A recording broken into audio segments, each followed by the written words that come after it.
E aí, pessoal, tudo bem com vocês? Eu vou fazer aqui uma leitura com um pitaco sobre o que aconteceu anteontem, aliás, na terça-feira. Vocês devem ter visto aí na internet dezenas de ângulos diferentes daquela explosão que aconteceu no Líbano. E como a gente vive sendo bombardeado por informação, é difícil para o nosso cérebro separar tudo. Ele fica tentando fazer conexões entre uma coisa e outra. E aí a gente vê informação de pandemia, de gafanhoto, né, de terremoto, e aí vê uma explosão dessa e aquela tensão na Síria. E aí a nossa cabeça começa a divagar em relação a causas daquilo. E depois que acontece, é muito fácil você olhar para trás e falar assim, não, as pessoas não poderiam ser tão imbecis assim de deixar um negócio desse acontecer. E elas começam a ter teorias do que poderia ter levado aquilo. E isso é muito ruim para você. Duas coisas muito ruins. É você começar a desenvolver essas teorias e segundo, você cair nas teorias. Principalmente quando cai na mão de um discurso fascista que tenta te colocar medo e tenta te vender a defesa contra essa ameaça. Você pode acabar concordando com coisas assim que no fundo você acha errado, mas que no momento de salvação é importante que alguém tenha poder. Vamos ler, e assim, dá para confiar 100% na perspectiva de um único jornal, de uma única fonte? Não, justamente por isso você tem que se cercar do máximo de narrativas possíveis e tentar usar o seu discernimento aí para chegar mais próximo à verdade. A gente pode ler tudo isso daqui, isso pode ser tudo verdade e ainda assim pode haver alguma coisa por trás que a gente não vai descobrir, pelo menos não agora. Não agora. Vamos fazer essa leitura então. Preparem-se aí para um texto relativamente curto. Não é algo. Mas ele é bastante denso. Fica aqui aquele alerta de sempre. Eu vou tentar manter a essência e não vou ficar me importando com palavrinhas. Então, né, não se apeguem ao significado de palavras soltas. Vamos no contexto. Atentem-se à data desse vídeo e também da publicação. Esse vídeo está sendo feito no dia 7. O artigo ele foi publicado no dia 5. Você pode estar assistindo no momento em que a gente tem muitas atualizações a respeito do que aconteceu. A culpa da explosão de Beirute ela começa com um navio problemático e que estava vazando. Um conto sombrio a respeito de negligência crônica começou há mais de 6 anos, quando um navio endividado, com uma carga volátil e instável, atracou no porto e acabou na terça-feira com uma grande explosão. Esse é o navio, embora não tenha sido ele que explodiu, esse é o navio que foi apreendido e que perdeu a carga que estava lá no depósito. Vamos aprender sobre ele, vamos ver de onde que ele veio. O cara que escreveu isso daqui, ele está no Egito, e ele diz, os dois, né? A contagem regressiva para a catástrofe em Beirute, ela começou mais de 6 anos atrás, quando um problemático navio arrendado por um russo, fez uma parada não programada no porto da cidade. Ele estava cheio de dívidas, os marinheiros da tripulação estavam muito descontentes e ele era perseguido, parece que assim é cachorrado, né? Mas é perseguido, atormentado, não necessariamente por cachorro. Ele estava atormentado por um pequeno buraco no seu casco, que significava que a água precisava ser constantemente bombeada para fora. Ele tinha uma carga instável e mais de 2.000 toneladas de nitrato de amônio, um material combustível usado para fazer fertilizantes e também bombas, que estava destinado a Moçambique. Né? Então, quando a gente vê bombas aqui, a gente fala, não, então tinha guerra envolvida. Mineração, construção civil, todos os explosivos, não necessariamente ligados a qualquer guerra e qualquer carga ilegal que seja. As condições do transporte talvez tenham sido ilegais, não sei se para aquela região. O navio, vamos chamar ele de roxo aqui, substituam nomes próprios porque facilita muito a interpretação de texto. Nunca chegou lá. Enrolado em disputas diplomáticas e financeiras, ele foi abandonado pelo russo que tinha arrendado ele.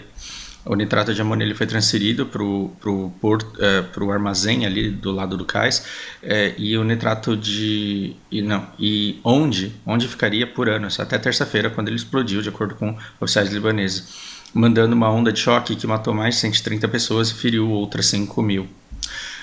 números crescendo, aliás. A história do navio e de sua carga mortal, que apareceu na quarta-feira, né, contado por diferentes fontes aí, ofereceu um conto obscuro a respeito de batalhas legais, disputas financeiras e aparente negligência crônica, que compuseram aí o palco para esse acidente horrível que devastou uma das cidades mais simpáticas aí do Oriente Médio, mais benquistas, mais queridinhas aí.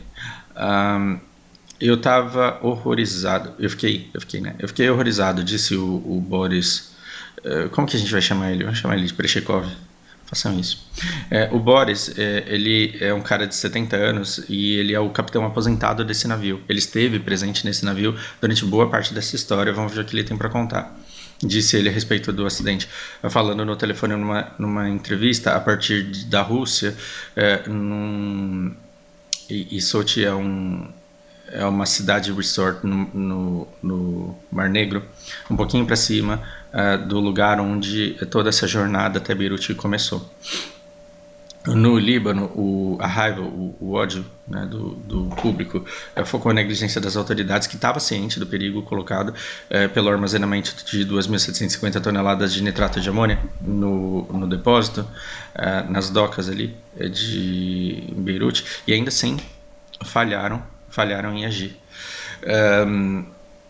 Oficiais alfandegários escreveram para a corte libanesa pelo menos 6 vezes entre 2014 e 2017. Lembrem-se que o navio atracou lá em 2013, essa história é velha, buscando orientação de como se livrar do material, de acordo com registros públicos postados em redes sociais por um legislador, aí, um advogado libanês chamado Salim. O que ele disse, em vista do sério perigo colocado em manter essa carga nos depósitos em clima inapropriado, nós repetimos o nosso pedido de exigir que a agência marítima reexporte esse material imediatamente, disse esse cara que chama Marei. Ele é diretor da alfandegário libanês. Bom, oficiais alfandegários, eles propuseram uma série de soluções, incluindo doar esse nitrato de amônia para o exército libanês, ou então vender para uma empresa privada de explosivos. O diretor da alfandegário, ele mandou uma segunda carta muito similar um ano depois. O judiciário falhou em responder a qualquer um dos seus apelos, de acordo com os registros. Esses mesmos oficiais judiciais, eles não puderam ser encontrados na quarta-feira para qualquer esclarecimento. Não é de surpreender, né, que os caras não estejam dispostos a dar entrevista. O Roxo, que é o navio, que hasteava uma bandeira da... Meu Deus, que país é esse? É Moldávia. Esse navio que hasteava uma bandeira da Moldávia, Oriente Médio, ele chegou em Beirute em novembro de 2013, 2 meses depois de ter deixado o porto do Mar Negro, de Batumi, na Geórgia. Nos Estados Unidos daqui não, tá? Pelo amor de Deus. O país... não. Geórgia é um país, ok? O navio, ele foi arrendado por Igor, um russo que morava na ilha de Chipre, naquela ilha ali do meio, que fica no meio de tudo. O Prechekov, aqui, o capitão, ele se juntou ao navio na Turquia, depois que um motim aconteceu ali, exigindo salários atrasados, isso da tripulação anterior. Então, olha o rolo, você tem um navio, esse navio estava todo endividado, estava esburacado, a tripulação anterior ela não estava sendo paga, e ao invés de pagar a tripulação foi mandada embora, e aí ele entrou na Turquia, ele embarcou na Turquia e se tornou capitão do navio. Esse Gushiken aqui, fazer de conta que ele é japonês para ficar mais fácil para mim, ele pagou 1 milhão para transportar esse nitrato de amônia de alta densidade para o porto de Beira, em Moçambique. de acordo com o capitão. Esse nitrato de amônio ele foi comprado pelo Banco Internacional de Moçambique para uma fábrica de explosivos. Veja, nada relacionado à guerra necessariamente. Uma empresa que faz explosivos comerciais, de acordo com advogados aí. O Hugo Shiken, quem que era o Hugo Shiken? Vamos ver, era o cara que arrendou, que comprou a carga. Ok, ele estava na ilha de Chipre, ele estava em Chipre no momento em que ele foi comunicado e ele disse pro capitão que ele disse pro capitão que ele não tinha dinheiro para pagar pelo pedágio, pela passagem do Canal de Suez. Então ele mandou o navio para Beirute para conseguir um pouco mais de dinheiro, adicionando uma outra carga de maquinário pesado, tá? Então há que se falar sobre isso. Perceba, o navio ele veio de cima e ele parou no Líbano porque ele já estava com buraco e ele já estava com problemas. Aí esse cara ele precisava chegar em Moçambique, ele tinha que dar a volta aqui. E veja, ele não tinha dinheiro para pagar o pedágio do Canal de Suez. Gente, estudem se vocês puderem aí a história do Canal de Suez, que é um ponto estratégico fundamental, porque é um canal artificial, que liga essa parte do mar aqui ao outro. É como se fosse um canal do Panamá, assim, vai. Imagina, se você não tiver dinheiro para pagar o pedágio e se você não controlar essa terra aqui, né, não tiver acesso a essa terra, você tem que dar toda essa volta aqui para chegar em Moçambique. Imagina você de navio ter que dar toda essa volta. Imagina você de navio ter que sair com seu óleo do Irã, ter que sair com o seu óleo da Arábia Saudita, ter que sair com o seu óleo do Iraque e não ter acesso a esse canal. Como é que você entrega o seu óleo, o seu petróleo na Europa? Você tem que dar toda essa volta aqui. Você está entendendo por que tem tanto bombardeio?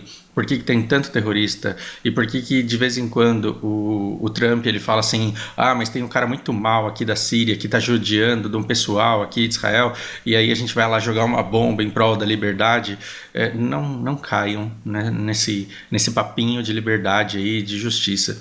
O que você tem é um conflito muito acirrado em torno dos recursos naturais e do controle geográfico aqui dessa região. Aliás, especula-se que esse negócio aqui, ele seja o cálice. Isso daqui, da criatividade de muita gente, embora alguns historiadores defendam, isso daqui é o Santo Graal. Né? Todas as cruzadas elas foram empreendidas porque esse território aqui precisava ser conquistado. Por quê? Porque quem estava na Europa precisava lucrar com o comércio de coisas que vinham desse outro lado aqui no Oceano Índico. Tudo bem? Então, na época, a Europa inteira ela fazia comércio. E quem controlasse essa parte aqui conseguiria pegar produtos dessa região aqui e trazer para cá muito mais barato. Não é à toa que tantos exércitos se mobilizaram para a conquista desse território e assim foram inúmeras empreitadas e nunca acharam o copinho de Jesus lá. Vamos voltar depois dessa divagação. Eu fiz uma busca rápida a respeito do preço da passagem do canal aqui em Suez. A média é $250 mil por navio. Não é à toa que tem treta em relação a isso. Só a paz porque existe muito acordo e todo mundo ganha.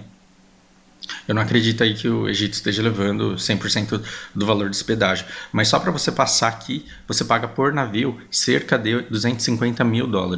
Esse navio aqui, que vocês viram lá no começo da matéria, esse navio, ele estava cheio de nitrato de amônia e não tinha dinheiro para pagar a passagem pelo canal de Suez. O que o cara fez? Ele falou, vai para o Líbano, pega um maquinário aqui que você vai levar para um outro lugar e ao transportar esse maquinário, você vai ter dinheiro para pagar esse pedágio. E aí você pega a sua carga e leva ela para Moçambique. Tudo bem? Entenderam até aqui? Então vamos continuar. Enfim, ele não tinha dinheiro para pagar a passagem do Canal de Suez. Eu me perdi já.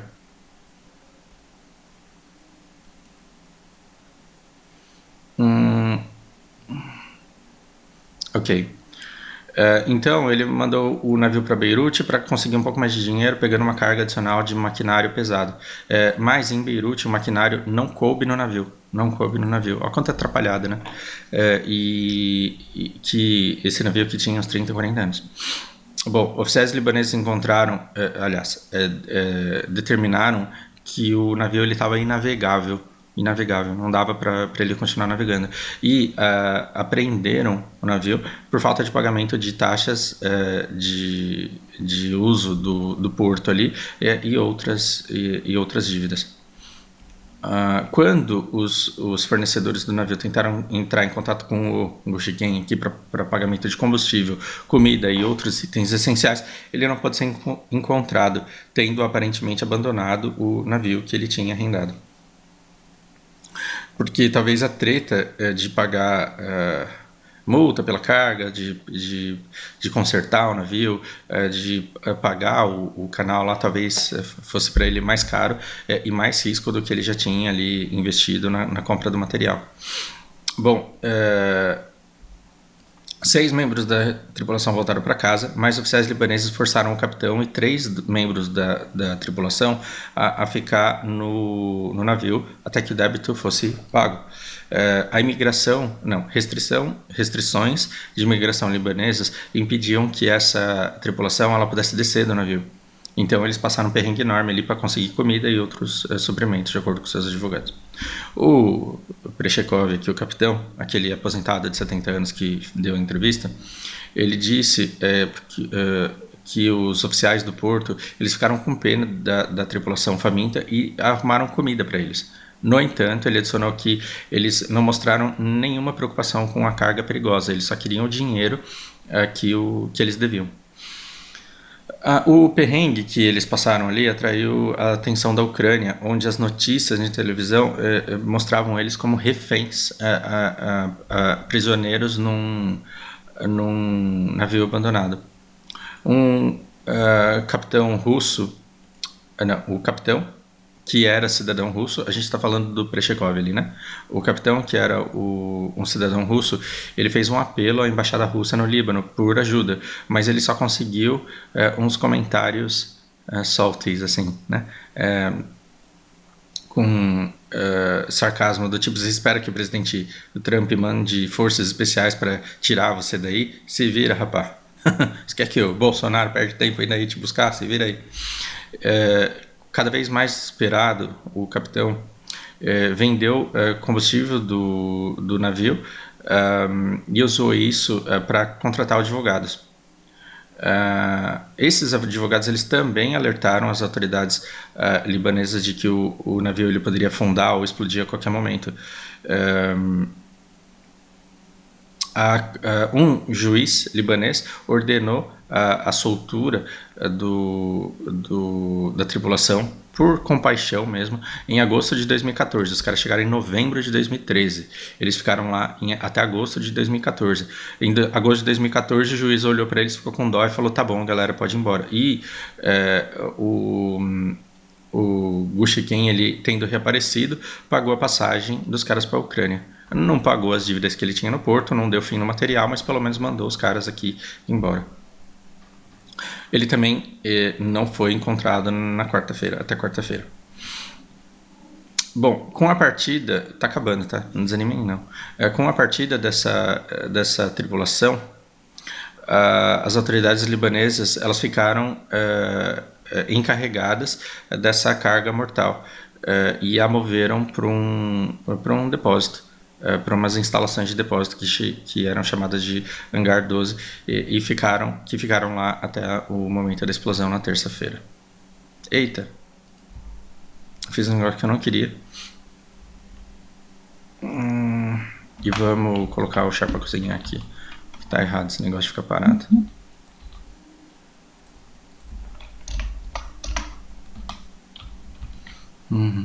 Esse aqui tem muito pouco, vamos pôr do lado, depois a gente termina ele.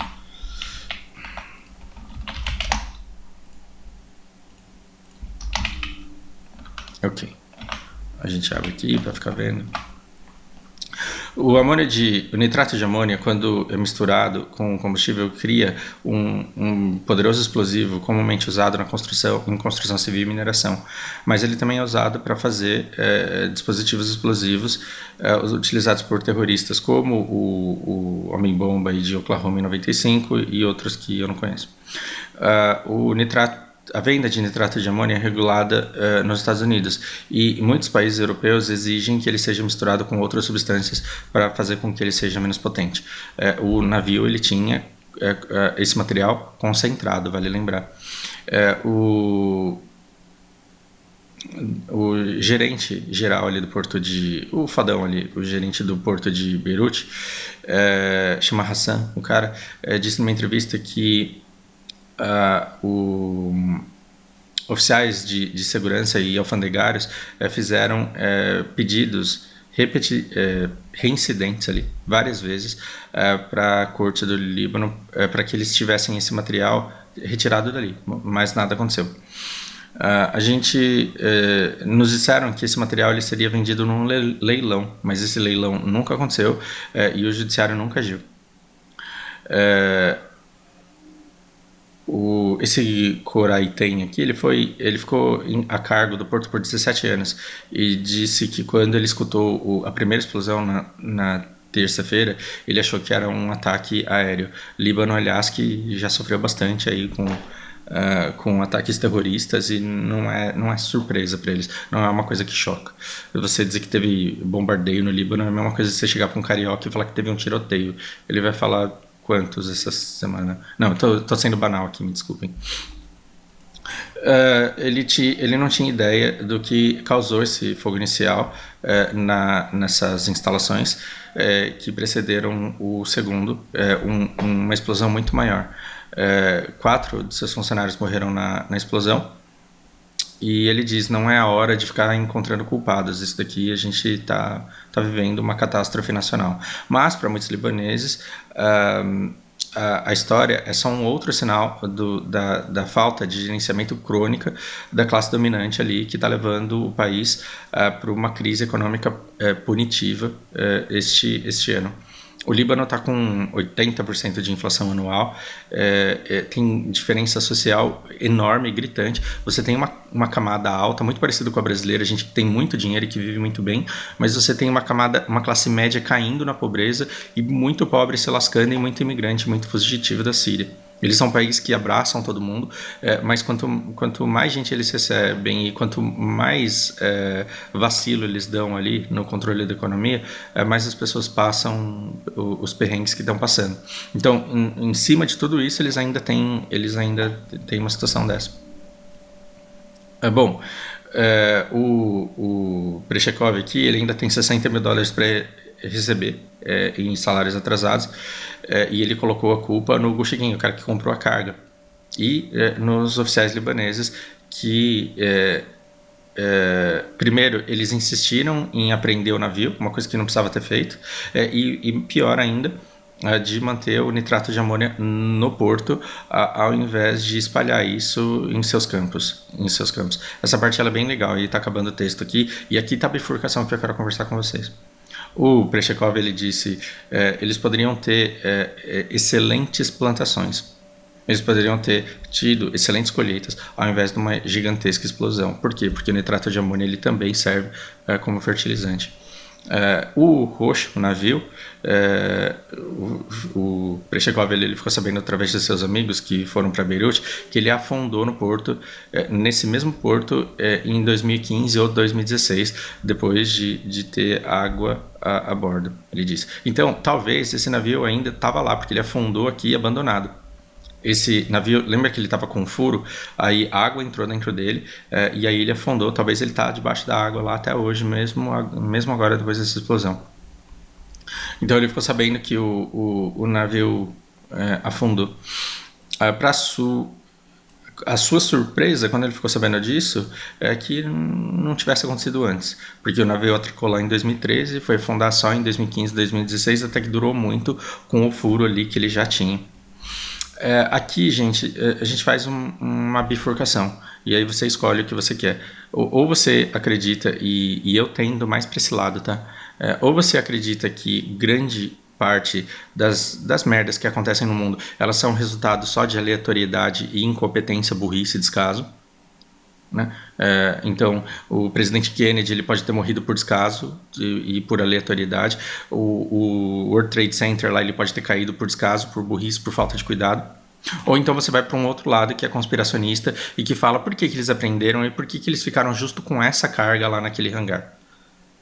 Né?